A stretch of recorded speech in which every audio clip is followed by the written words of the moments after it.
Okay, so Anna asked if I could lead this as a favor, and I said yes. But you're all going to need to. We're going to just have a team session because this is a terrible chapter, and I don't know what people are keen to talk about or focus on. So let's just have a chat. Cool. That sounds good. Excellent. So any particular issues or any particular things in this chapter that people wanted to talk about, find tricky, have questions about? It made me question the lab we use, Vetnostics, and it made me question which type of susceptibility they're using because we don't get reported MICs. I don't know if anyone else does. You have to ask for them. MICs you get reported if you ask. Okay. It's not a part of your normal culture. I think Videx does it normally. Yeah. Do you normally ask, Pooja? I've asked once or twice, but not routinely, no. No. And are people like, it made me think, often I'm sending in urine, but I'm concerned about pyelonephritis. And then now I'm wondering if I need to be asking them for, tissue results rather than urine results. Does anyone do that? No. Oh, what do you mean? Like they run it in a different way? So the breakpoints are different. Okay. Which yeah, so I think if we're worried, if we want to be penetrating tissue, rather than just like a standard UTI where we just want to kind of be bathing in the antibiotic, then I think we need to be asking them to run it differently. But that's not something I've ever done, and I've certainly treated quite a few things that I think are pyelonephritis. So now I'm really questioning that. So anyway, should we start at the beginning of the chapter? They talk about just empirical antimicrobial therapy, and you're making sure we ask ourselves all the important questions about what we're using and that type of thing. I didn't know if the easiest thing was to should we just run through some clinical scenarios and what people are reaching for, what they're thinking of. So, and I also, we use the ISCAID guidelines a lot. I'm not sure if people have looked at those or are reaching for those. Is that the one made by Melbourne University? No, that's different. No, that's different. But does Melbourne Uni have a good one? Yeah, that's also pretty good. I use, in the sense, I always, if I'm looking something up, I like to have two sources. So I'll use both. I'll look this up and I'll look that up, because then if both things are saying the same thing, then I'm like, okay, go with this. Yeah. So I suppose common scenarios that we're seeing, like a UTI, non-complicated UTI. The ISCAID guidelines at least recommend that we're either choosing plain amoxicillin or TMS, and for 3 to 5 days now. So really short courses. Is that what is in the Melbourne Uni guidelines or something? Yeah. And are people seeing that in practice? I think I'm the only one in my practice that uses TMS for UTIs. Most people use amoxiclav. If it's a cat, I do actually use amoxiclav because I can't get them to take the amoxicillin. So I've asked Bova if they can compound amoxicillin with a flavour, but I think they can't because it's just normally readily available, unless you get it in a different formulation and then you want it immediately. So I really want somebody to make some amoxicillin tablets that taste good. And there's only one size of tablets, and they're really big, right? The amoxicillin tablets. Yeah, you got 200 milligrams. Yeah. So it's quite challenging. And I also don't really use TMS in cats, but I don't really know why. Because they salivate a lot, which is not pretty to look at. Yeah. So definitely. I mean, over the years, I've noticed, and of course, it's only an impression, that frequently you get cultures back resistant to amoxicillin, but not to clav. I think we see that a fair bit too. I mean, by the time we see patients, unfortunately, they've had many courses of antibiotics Yeah. for their UTIs. So General practitioners, as in my impression, just overuse antibiotics, something shocking. and I think there's a lot of groups trying to work on that, but I think it's going to take time. And I had an interesting experience with the medical profession too. I had an ingrown toenail at one stage that kept getting infected. Then the local doctor would put me on antibiotics. I was in Germany on holidays and the same thing happened. And the doctors there anaesthetised the toe and incised it to see if there's any pus there. There wasn't. So they said, you don't need antibiotics. Just treat it with antiseptics. So I used iodine. And sure enough, it got better. Mm. Europe is a lot stricter with antibiotics. Like Europe is very strict. You can't give fluoroquinones in Netherlands just like that without culture and sensitivity. Is that true in vet as well, Pooja? In vet, yeah, vet Netherlands, like they just can't use unless they've done culture and sensitivity, they can't use fluoroquinones. Cool. So I It's, quite like that. Because I'm big on antimicrobial stewardship. Mm. Like one of my big foundation. So I get really annoyed when I see that antibiotics used left, right, and center. Yeah. Like prophylactic, like it just doesn't make sense in my head. Like why would somebody use it prophylactic? But we see that all the time. But I think Australia is still better off than some other places where like a lot more antibiotics are used. So I think we're somewhere in the middle, but I think there's definite room for improvement. I locumed in one practice, and the the principal used to use antibiotics a lot, and then of course when people came in to me, I wouldn't use antibiotics unless they needed it, and they didn't like me as a result because that's what they expected. Yeah, I think managing client expectations is sometimes hard, but I think hopefully people have heard of antibiotic resistance, and so maybe if you explain things in that sense, it makes it a bit easier. I usually say it's not worth knocking their gut microbes around if they don't really need it. Yeah, absolutely. My personal experience has been of late that it's easier to explain to clients why not to use than actually some of the colleagues. Yeah, absolutely. Clients are more on ball with not wanting to use than like colleagues. I agree because it seems like it's worked in the past and they're too scared not to. Yeah, I think that like defensive medicine, like a just in case thing. And it gets really tricky in handovers because it's like if something's on antibiotics and if you don't agree and if you can't have a discussion and resolve that, then it's like, oh, I don't really want to use it. But then at the same time, I know after my shift it's going to go back on it. So it's like it's a real problem. Yeah, is that like hospital cases? Yeah. Yeah, and like what kind of cases are you choosing? Like acute hemorrhagic diarrhea syndrome, are people still putting them on antibiotics? Yeah. Oh yes, a lot. Like recently, I don't want to take names, but recently I had a case where surgery was done at the reg vet and came to us. Dog's hypotensive.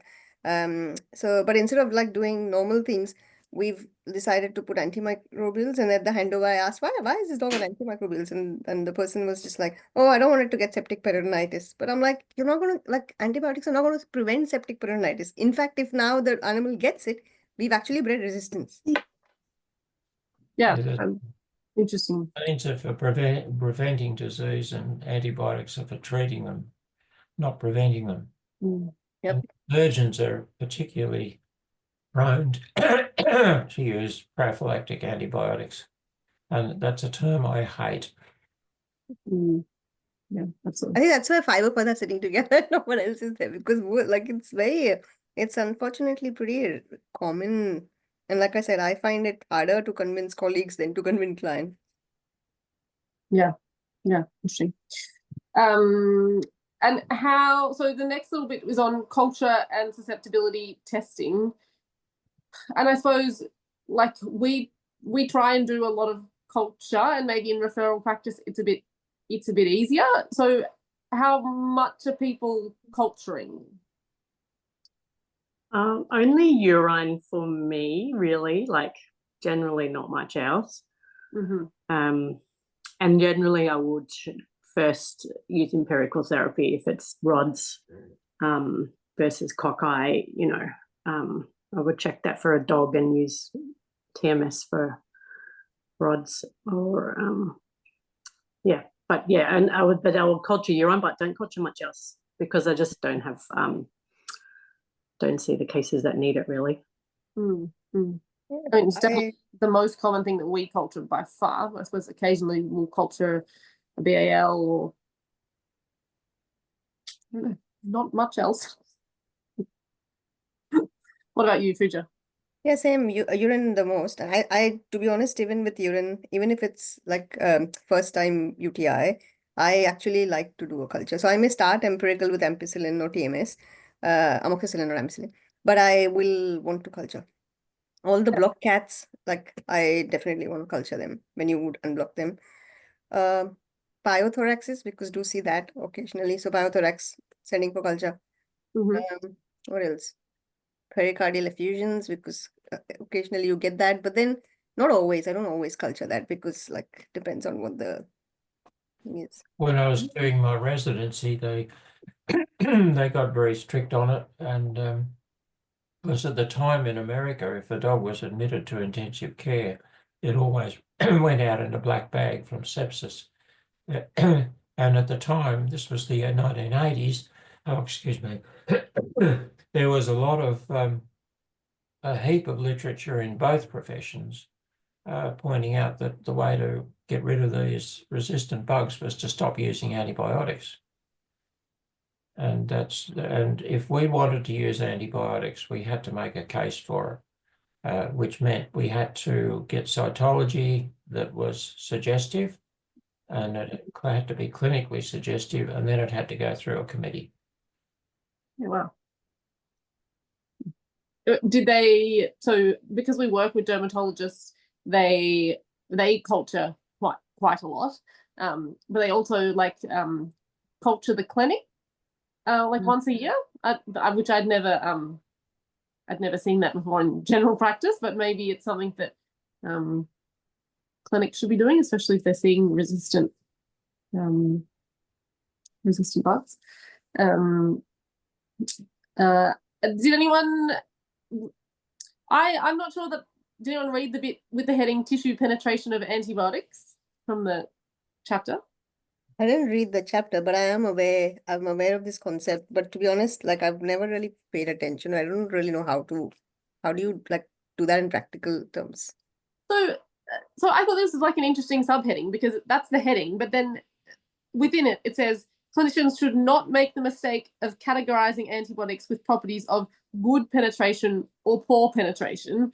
Basically, like if there's a blood supply and there's not a barrier, like the eye, the blood-brain barrier, the prostate, then there is penetration, full stop. So I just thought it was I read it twice and I was like, oh, still a tiny bit.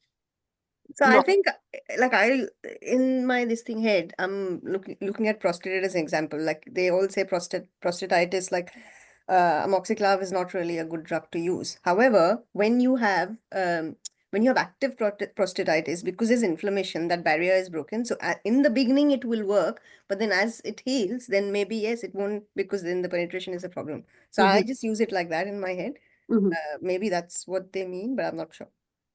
I would have thought I'd treat bone a little bit differently. I guess I would like if I thought there was osteomyelitis in the jaw or in the toe or whatever, I might go want something that's presumably penetrates bone better. But yes, bone has good blood supply. Yeah, interestingly, they didn't talk about bone at all in this chapter. They do talk a bit about, like, if you're trying to treat an abscess or granuloma or within granulation tissue, that might be challenging because of the poor blood supply. But yeah, they talk about, so similar to the prostate, Pooja, they talk about the bronchoalveolar barrier. And I suppose that's something, like, I've thought about the prostate and obviously CNS and stuff, but I'd never really thought about that, because I think me neither. If we're treating something, then there's inflammation. So there's stuff getting through that barrier.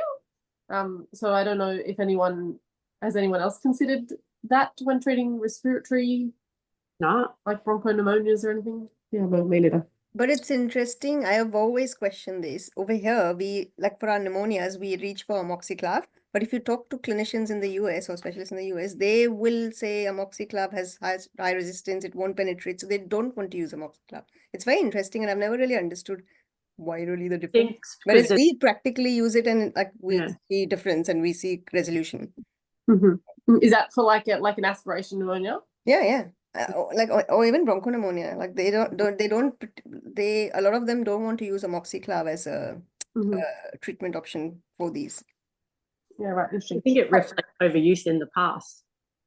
Yeah, but it's also, they talk about penetration. So right.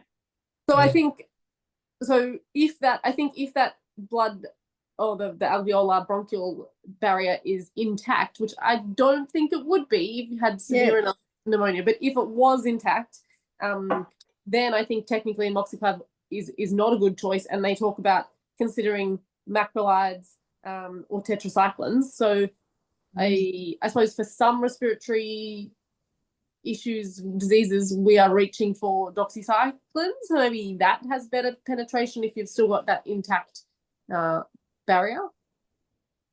But yeah, I would think that if they've actually aspirated and they've got full-blown pneumonia, then the barrier is not intact.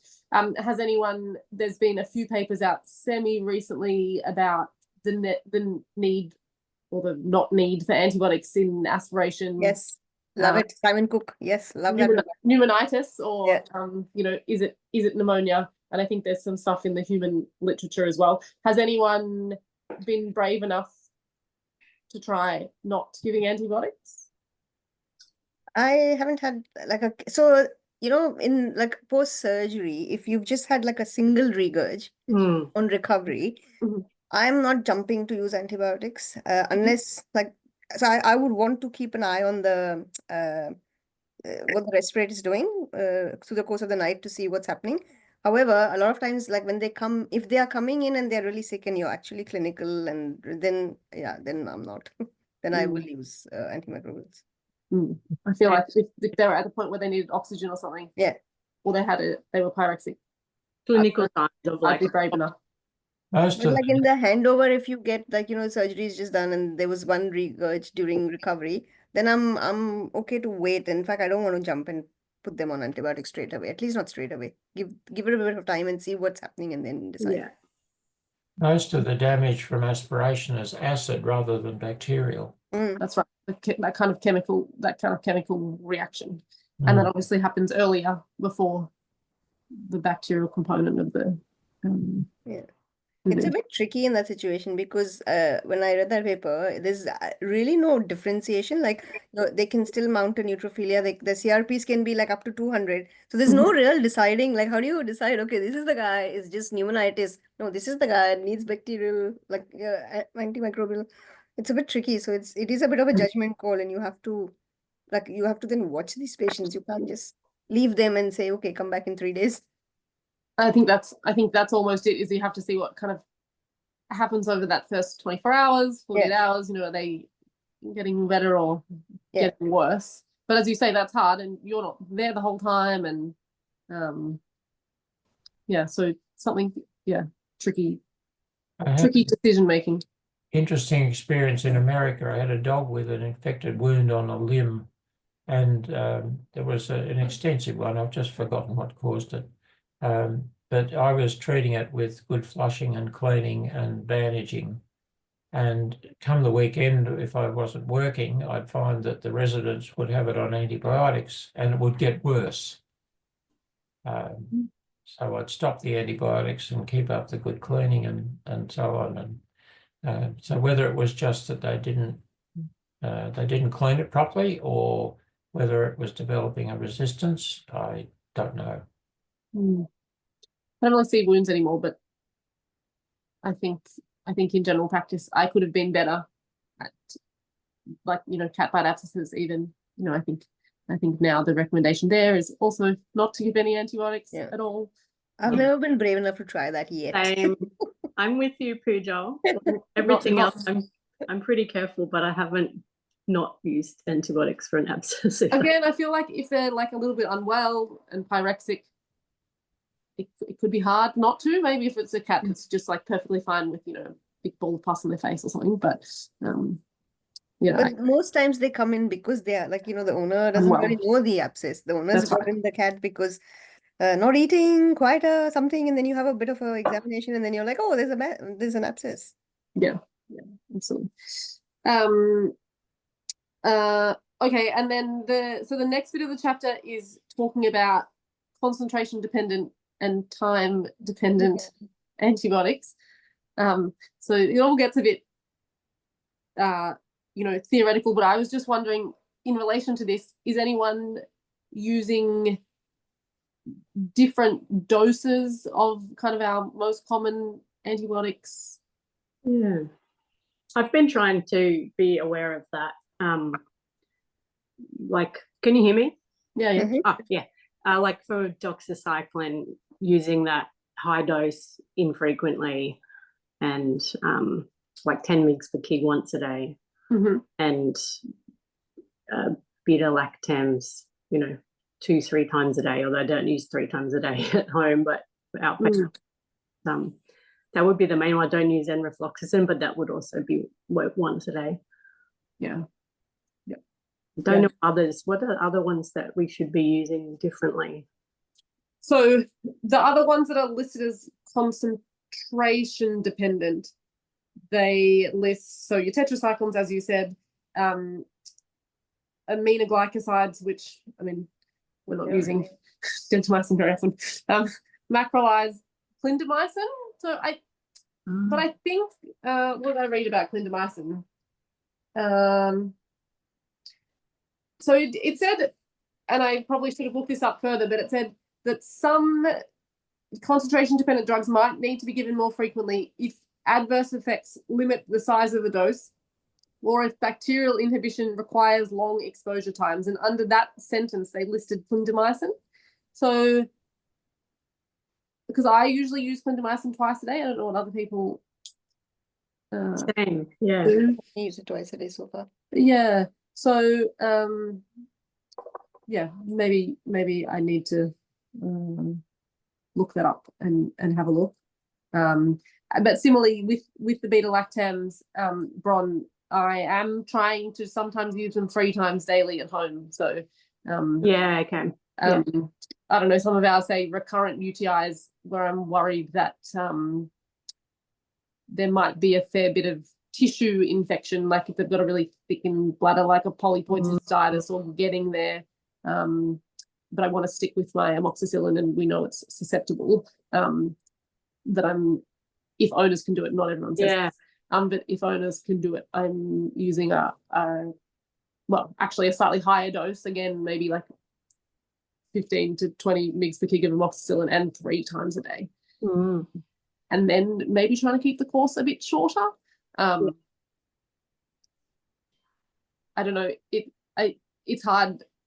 I think my use of antibiotics has gotten worse in referral practice. Like, we seem to use, I think because we're seeing the complicated cases, you know, the UTIs that are super recurrent and really difficult, we are using some long courses of antibiotics, and I think we're doing that without heaps of evidence, but maybe kind of anecdotally it is helpful. So I find that a bit tricky. I don't know, that one thing we've also I've tried once or twice, is like for dogs with female dogs with recurrent UTIs, is like nightly use of antibiotics ongoing, which is something that's done in human females. But again, I have some, it seems questionable. It seems like a really questionable thing to do. In that cohort, would there be, so that's when there's no chronic vaginitis or vulval infection, like is that a certain signalment, those dogs that get that? Well, I think it's when it's this like a relapsing infection. So I suppose you are using it prophylactically, and the idea is you give it just before bedtime, and then it sits in the bladder overnight as kind of a preventative. So and all the underlying causes are ruled out. You just can't. Correct. That's right. Where we've done like all of the diagnostics and they just keep relapsing. So I've only tried it twice. One of the drugs that in the papers is a drug called nitrofurantoin, which I'd never previously used. I don't know if anyone else has had any experience with it, but it concentrates well in the urine. But it does have poor tissue penetration. So if it's one of those cases where they have like really thick, bladder wall and you're worried about infection in there, or you're worried about a pyelonephritis, it's not going to be helpful. But I've only used it twice, and to be honest, I don't know that the dogs did that well. So I'm not. That would make me nervous because that's like asking for dysbiosis at some point, and again resistance. I don't know. Again, that's something I would be keen to do. Yeah, I had a human client yesterday who told me that she was on antibiotics for 2 years for her current UTI. So it's definitely, I think in people, they're struggling with some of these things as well. Like, how do you keep the animal comfortable, give it good quality of life, stop it from coming back to the vet all the time. But I think the other thing to have in mind is if you start off using an appropriate antibiotic for something and it's not coming good, you don't go through the pharmacopoeia of antibiotics. You then investigate. Oh, absolutely. Yeah. Good. And the bladder is a good example. Has it got polyps? Has it got a tumor? Yeah, uroliths. Bones, yeah, all those things. Perivulval dermatitis. There's a paper about urinary tract infections with Proteus, where there seems to be a bit of a link with perivulval dermatitis. So quite a lot of the dogs in that study had dermatitis. So now anything that cultures Proteus, I'm getting them to clean with fluohexene daily. For what it's worth, I don't know how much difference it's having, but I think that it could be worthwhile. Yeah, I do that in cases where there's I feel like there's a bit of a fold in the skin there. Like, so I'm like, keep this clean until surgery resolves it or not. Then it's the management strategy. I'm like you said, I'm not sure how much it makes a difference, but I feel better. It's better for me. It's better than giving systemic antibiotics like this. Absolutely. If you can like prevent or just even make them less frequent, the recurrent infections less frequent, then I think it's worthwhile. I feel like a lot of them, well, the ones that we see anyway, that they're not like the anatomy is not severe enough to recommend surgery, but it's just like a bit immature anatomy, and I do wonder how much that contributes. Yeah, one of my colleagues is really good at looking at puppies' vulvas and recommending delayed desexing if they're really small, which I just keep forgetting. Like, he's really good at always noting it, and it's just makes such a difference because we do have more UTIs in the dogs with quite small vulvas. So. I absolutely agree. I don't know, and I don't know if it's about the external anatomy, and then they do get perivulval dermatitis, or whether there is something like, are we getting some pooling internally, or that I think is very difficult to assess. Like, even when we do cystoscopy, I don't think you're really getting an assessment of that. So yeah, it was definitely be an argument for delaying spaying, wouldn't it? Earlier this thing, when you all were discussing about the amoxiclav, so things that are in hospital and I'm using IV amoxiclav, I'm doing it 3 times, like 22 mg per kg 3 times a day. But then they do go home twice a day because I think owners to give it 3 times. Once they are discharged home, they go back to 2. But in the hospital, in the initial period, they are getting 3 times. So I don't know if I can call that de-escalation, or is that a good practice, but yeah, I do that. I'm guilty of that. I mean, I think it's practical. So I think you kind of maybe have no choice. I mean, I suppose it also depends what you're treating them for, like how long are they on antibiotics once they get home, because I think that's probably also an important an important thing. I mean, I think there was I read something recently talking about 7-day for pneumonia as well. For pneumonia, yeah, that's right. So I mean, if you have them in hospital for 3 days, then there's only a few days left once they get home. And do you just like do you ever use radiographs for monitoring Puja, or you're just asking owners to do a respiratory rate, or So off late, what I've started doing is I will look at CRP as well. So I try and remember to do a CRP in the beginning just because I use that as a trend because it will be elevated for anything. But then I can use that as a marker to see because I have seen this clinically that the CRP will reduce or normalize. And then if the clinical signs, so I won't just base my decision on the CRP alone. But if like obviously owner's saying, yeah, back to normal, eating, drinking fine, coughing has reduced or whatever the initial thing was, and the rest rate is fine, then I will stop and then maybe then that's a discussion. I would like to re-radiograph, but radiographs will lag to 48 hours behind. So yeah, at least I think. I won't necessarily, when I say push, I don't push clients, but I won't necessarily be this thing that let's do it. But CRP, I think I will. Yeah, If owners are allowing, then I would like to re-radiograph as well, just to see radiographic changes, what there is. Yeah. But I have had a few cases where radiographically doesn't look it's completely resolved, but clinical signs have resolved and CRP is normal. Then I'm like, oh, should I just stop? And then I sit and spend some time on it. And then some cases I've actually just stopped, and that's been fine.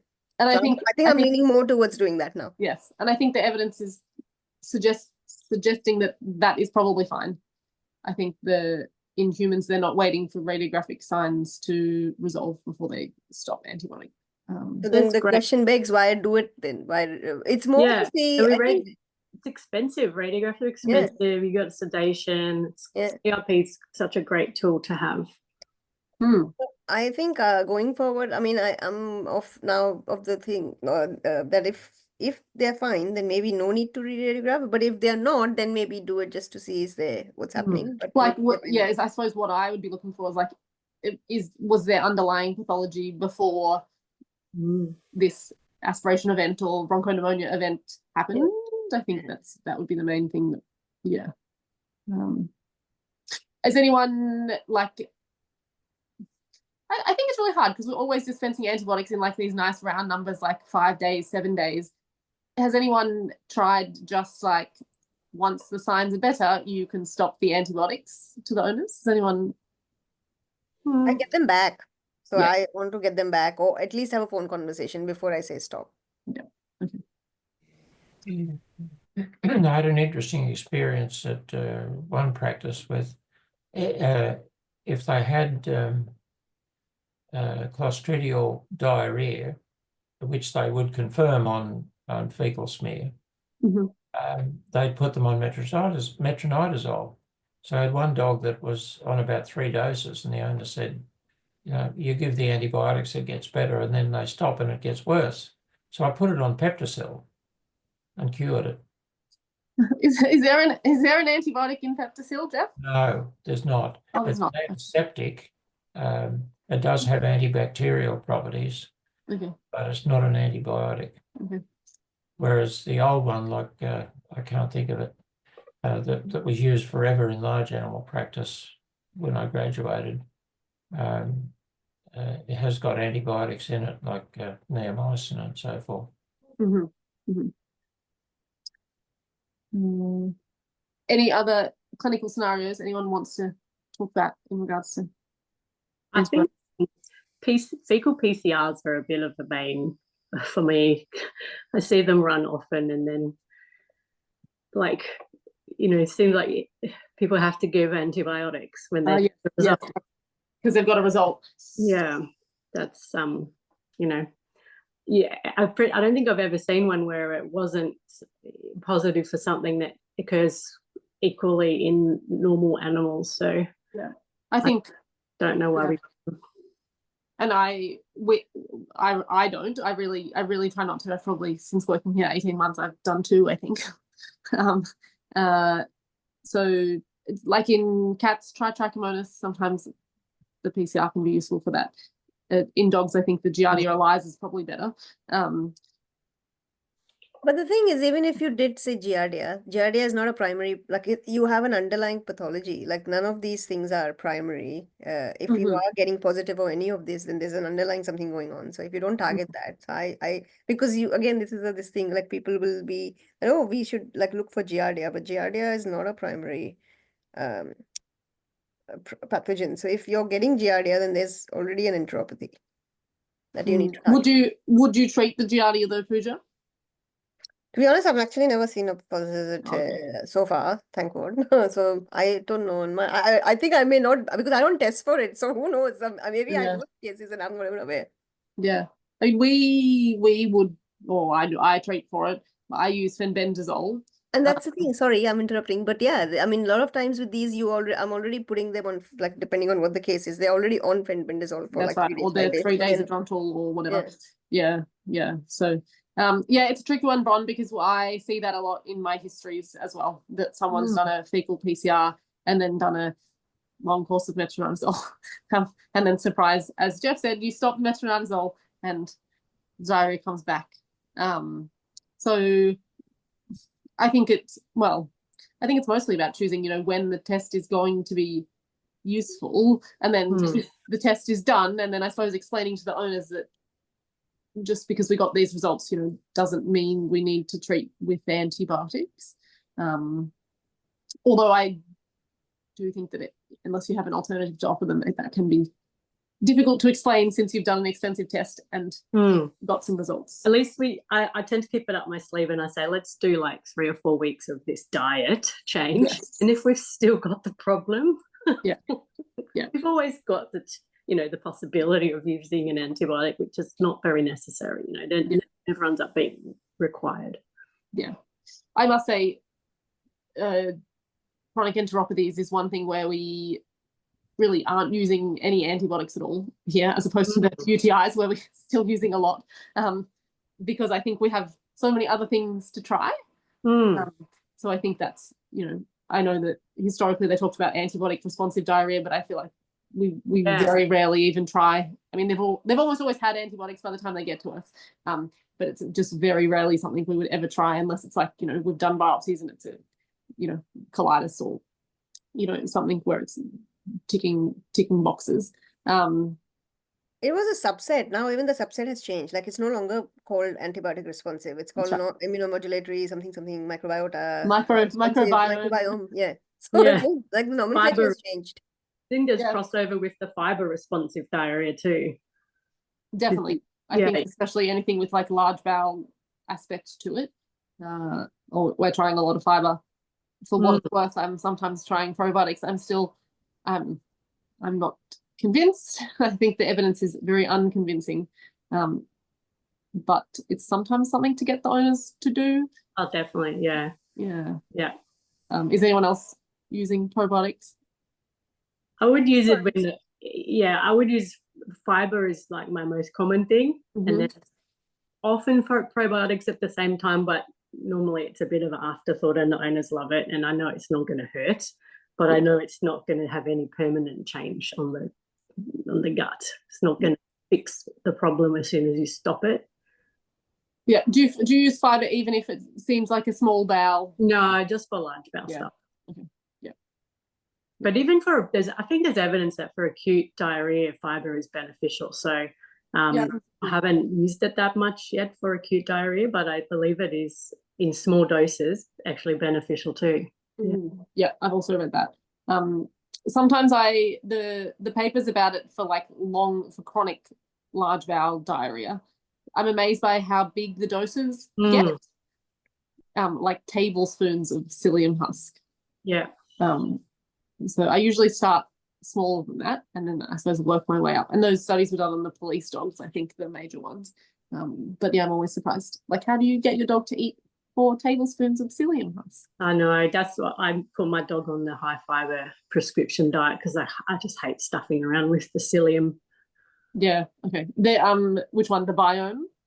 No, the Raw Cannon one, but I don't know which one's higher in fiber, but the satiety, that's pretty high in fiber. But I suppose it's probably only suitable if they're a very good body condition or leaning that way. Yeah. Sorry, which one was that, Simone? Satiety. Oh, like the weight management diet, I think that's one of the highest. And then hairball diets for cats are often the highest in fiber for cats. So I'm using it a lot for megacolon cases. With some success in some cats. Because you're on a referral, do you do fecal transplants? Is that something you were catching on, or? So I haven't done any. I've been here for 18 months and I haven't done any. But in 18 months, the clinic, like the medicine team, has done 3, but they've all been on Mondays when I'm not here. And with minimal success. So those patients have not shown improvement. One of them died, probably unrelated to the fecal transplant, but just continued to decline. I think because it's still so practically challenging, it takes a lot for us to get there and to be recommending it. But I did listen to a podcast where you can buy a cool machine that just makes the poo into capsules and then it's really easy to give or something, which sounds, maybe you'd try it more if that was, yeah, like we had, like one of our nurses had the dog we were using as a donor, so we'd screen that dog for everything, and it's a dog with a presumably good biome, although we didn't do any dysbiosis index on it or anything. But it's just a really hard, messy thing to do. The nurses hate us for it. So I would be interested to know if other medicine teams are doing it more frequently than us. Would be super interesting. I've seen it once being done in that particular case, so that n is equals 1. Obviously not me, but the medicine team had done it, and my previous job, and that dog did pretty well, and it wasn't that bad. Like it was a pretty simple. So I'm actually now thinking, oh, this is something I'd like to try. do. Yeah, it's just like in an emergency, this thing you can't, like, it's a bit of a as an emergency clinician, it's a bit hard to have donor. But if the hospital is willing and we can have a donor list and things like that, then I think I'm like game to or keen to offer that, do that. For chronic cases, Pooja. Yeah. But the people are, at least abroad, people are also trying for even acute cases. People are wanting to try, but chronic definitely have it. Acute, I'm not sure. No, I feel like whatever you do for acute diarrhea, you're only going to change. Well, usually only going to change the outcome by 24 hours or something. So, whether it's worthwhile. But I think it's very interesting. I suppose most of our chronic diarrheas, there's occasional ones that are really like resistant to everything, but either you do some biopsies and you get them on some immunosuppressives, or they respond to food trials, and you might have to do a few food trials before you get there. But I feel like they're definitely not our most challenging cases. We have far more. I've had a few like poorly defined upper GI postprandial pain. So and some of those I wonder, like, I mean, it's more upper GI, so I don't know how much the microbiome impacts that. But I've had some of those that have been really, really difficult to manage, haven't responded to diet, that type of thing. So I do wonder whether there's other GI, chronic GI things that maybe it could be useful for. Those dogs that you're talking about, or cats, they may have had a lot of PPIs, and you wonder if that's caused a dysbiosis, because I think that's a thing too, right? Absolutely. Yeah, I think so. And that's why long-term PPIs, I think one reason why long-term PPIs are not recommended, although I think that's something we also don't do really well in referral practice here anyway. I think it's really hard if the dog gets better on PPIs, and then you know, despite all the other things that you put into place, you taper them off and the dog gets worse.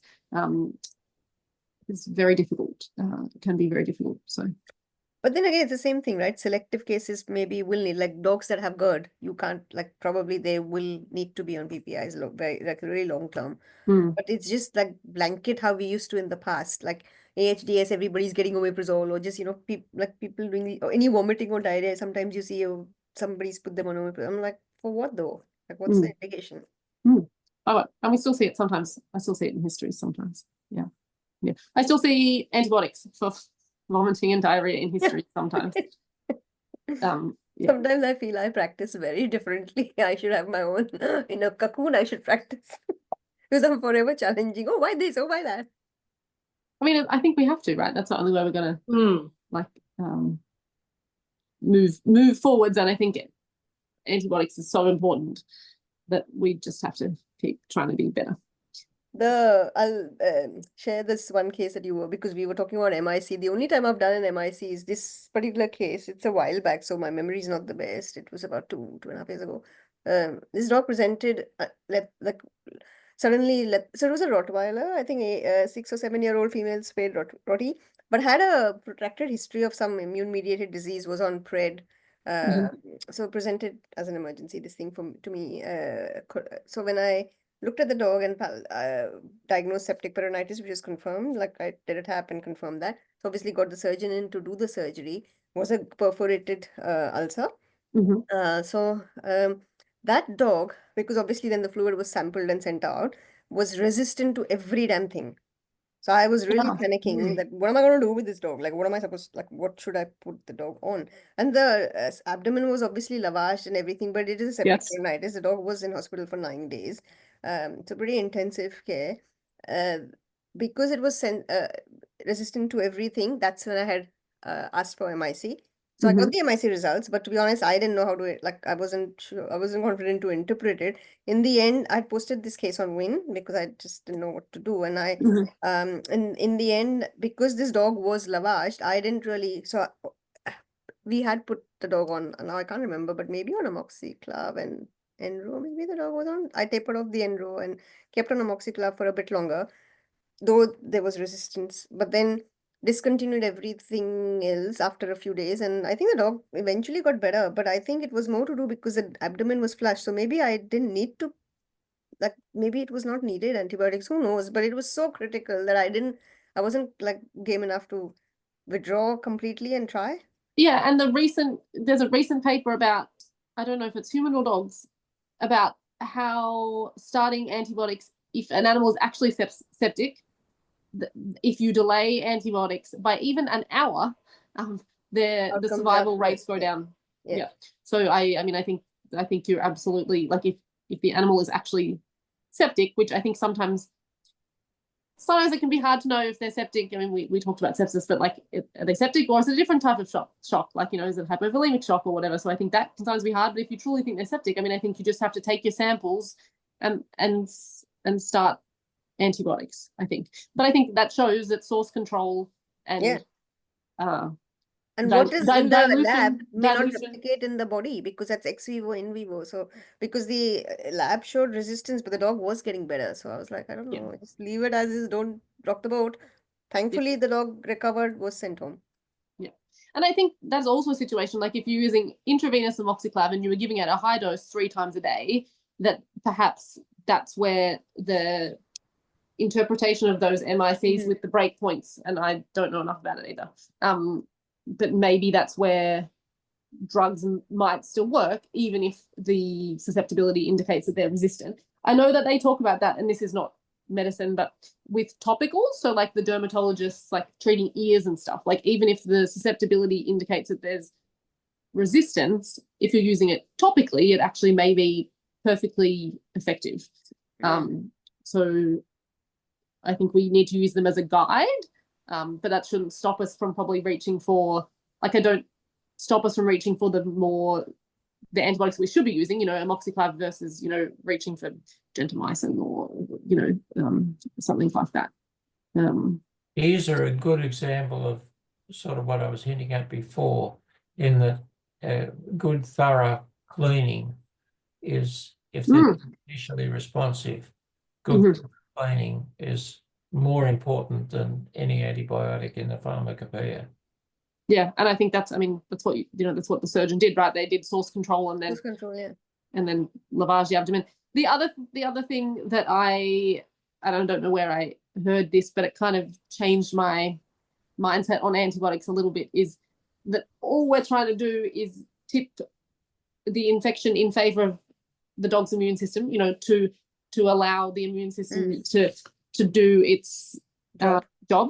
That's right. So we're not trying to eliminate even the pathogenic bacteria. So I knew that we weren't trying to eliminate all the bacteria, but I suppose in my mind, even changing that mindset a bit, we're not even trying to necessarily eliminate all the pathogenic bacteria. We're just trying to reduce the load enough so that the body can do what it's meant to do. So because even that has kind of maybe help change my mindset a bit. Yeah. And that's what I think of when I think of the short courses, all that's required. You're just tipping the balance. Body's going to do the rest. Yeah. And so I think the ones that I struggle with is where the body can't do the rest, like the the animals with CKD where the urine's really dilute, and I'm just like, oh God, like I just don't know. This urine is going to inhibit any growth of anything. We do quite a lot of chemotherapy, and so our dogs on chemo or other immunosuppression, I worry about those ones too, because I feel like we're tipping the balance away from the body being able to respond. So I feel like that's where it gets a bit tricky.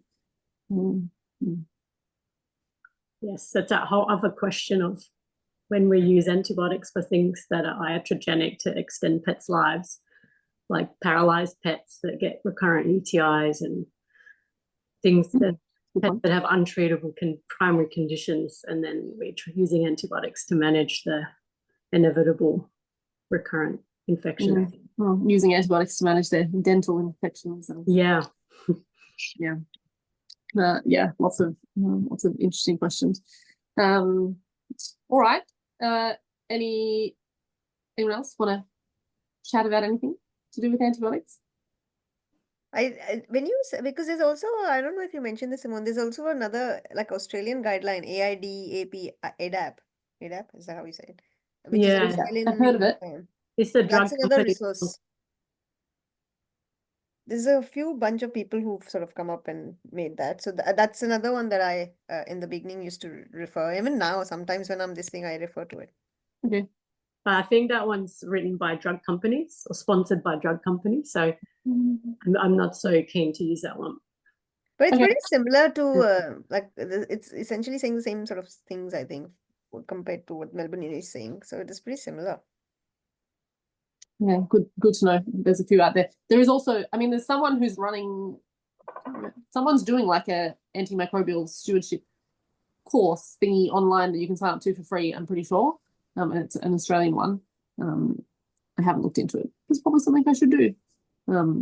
Yeah, AMR, I think I've done. It's free, and I've done this a while back. I've done it. Anything to do with antibiotics, I'm like, my ears go up. I'm like, oh, I'll do this. So I've done that. That's good. That's good. Was it good?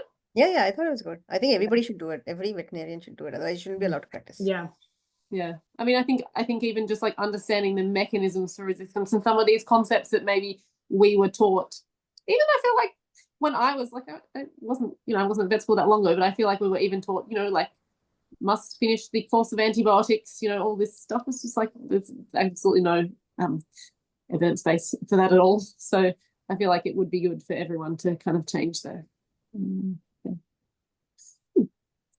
Cool. All right. I'm not sure I've done a great job of leading this shoot, but thanks everyone for coming. It's been really good. Sorry that I couldn't hear you at the start. I'm not sure what was going on.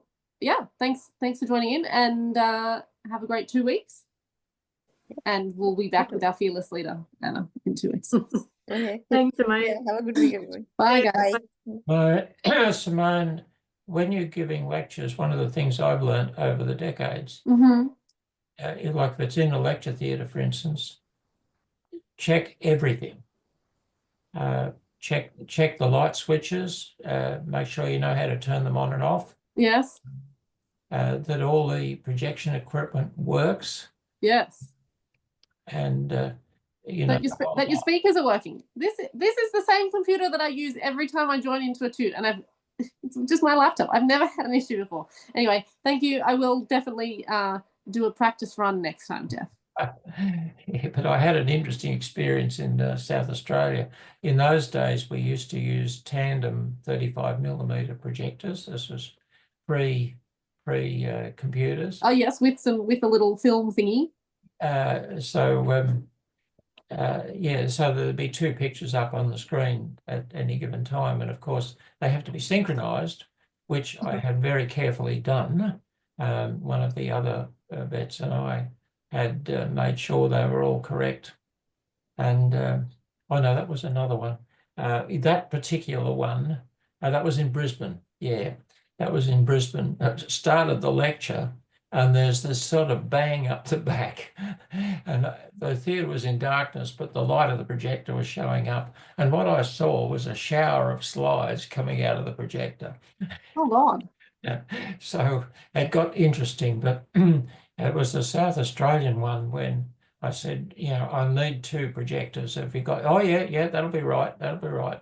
So I got there, and so I was just checking, and okay, well, there's a projector there. Where's the other one that you said we'd have? Oh, I think Fred's got it, giving a talk next door. Yeah, look, definitely, and I think technology has gotten harder to use, not easier. So the more we want to use it. So anyway, apologies for the technical struggle. Yeah, all right. I think when I hang up, the thing will end. So have a good day, everyone. Thanks, Simone, but it worked Bye, out everyone. well in the end. Yeah, thank you. Thanks, guys. Bye.